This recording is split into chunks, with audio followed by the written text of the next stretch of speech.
வழக்கம் போல் welcome back to சாட் ரிசல். இன்றைக்கி கிளைமேட் பார்த்தீங்க அப்படின்னா வெளியில் அப்படியே சில்லுன்னு இருந்துச்சு. சூடாக ஒரு சிக்கன் ரைஸ் சாப்பிடணும்னு சொல்லி நேர்ச்சி ரோட்டு மனையில் இருக்கக்கூடிய நம்ம ராயல் ரெஸ்டாரண்ட்டுக்கு தான் வந்திருக்கோம். இங்கே வந்து சிரிச்ச முகத்தோடு இருக்க அண்ணன்ட்ட ஒரு சிக்கன் ரைஸ் போடுங்கன்னு சொல்லிட்டோம். ரொம்பவே சூப்பராக அண்ணன் வந்து மேக் பண்ணிகிட்டு இருக்காப்புல. அது எப்படி பண்ணுறாருங்கிறத நீங்களே பாருங்கள்.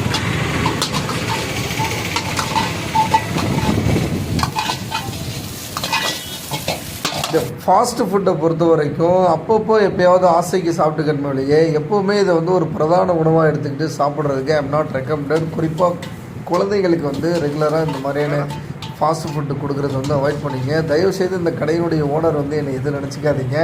அண்ணனும் பார்த்தீங்கன்னா இதில் கொஞ்சம் அதில் கொஞ்சம் அப்படி கொஞ்சம் இப்படி கொஞ்சம்னு பக்கத்தில் இருந்த எல்லா மசாலாஸையும் எடுத்து அதில் போட்டு ஒரு பெரட்டி அதை போட்டு அவர் கிண்டுற அந்த ஸ்டைல் இருக்கு பாருங்க. அண்ணனுடைய கண்ணு காது மூக்குன்னு உடம்புல இருக்க எல்லா ஸ்பேருமே வந்து பயங்கரமாக வேலை பார்த்துச்சு அப்படின்னு தான் சொல்லணும்.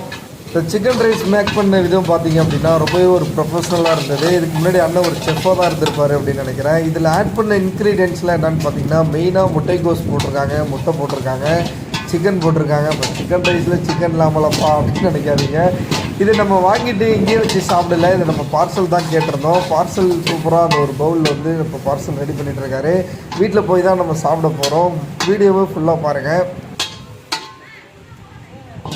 ஓகே, சாப்பாடுலாம் பார்சல் வாங்கிட்டு இப்போ நம்ம வீட்டுக்கு வந்தாச்சு. இந்த சிக்கன் ரைஸில் பார்த்தீங்க அப்படின்னா ஒரு முக்கியமான ஒரு இன்க்ரீடியன்ட் வந்து அதில் ஆட் பண்ணியிருக்காங்க. அது என்னன்னு பார்த்தீங்கன்னா இந்த கேப்சிகம். இந்த கேப்சிகமோடைய தலைமையகமே எங்கன்னு பார்த்தீங்கன்னா அமெரிக்காவில் தான் இருக்குது. அதன் பிறகு தான் இந்தியாவில் வந்து பல்வேறு இடங்களில் வந்து இதனுடைய விளைச்சல் வந்து அவங்க போட்டிருக்காங்க. இந்த கேப்சிகமில் மெயினாக பார்த்தீங்கன்னா வைட்டமின் சி இருக்குது. அதோடு மட்டும் இல்லாமல் இந்த கலோரிஸ் வந்து ரொம்பவே கம்மி. இதனால் கேப்சிகம் சாப்பிட்றதுனால உடலில் ஏற்படக்கூடிய அந்த கொலஸ்ட்ரால் வந்து இது வந்து கண்ட்ரோல் பண்ணக்கூடிய ஒரு விஷயமாகவும் இருக்குது. ரத்த சோகையிலிருந்து இது ரொம்பவே பாதுகாக்கும் அப்படின்னு தான் சொல்லணும்.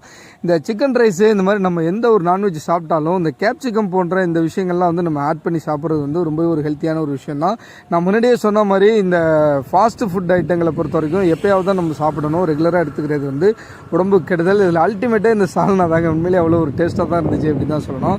இந்த சிக்கன் ரைஸோடு சேர்த்து இந்த பரோட்டாவும் நம்ம வந்து வாங்கியிருந்தோம். இந்த டேஸ்ட்டு பார்த்தீங்க அப்படின்னா இந்த சாஸ்லாம் ஊற்றி மிக்ஸ் பண்ணி சாப்பிடும் போது பயங்கர ஒரு அல்டிமேட்டாக இருந்தது.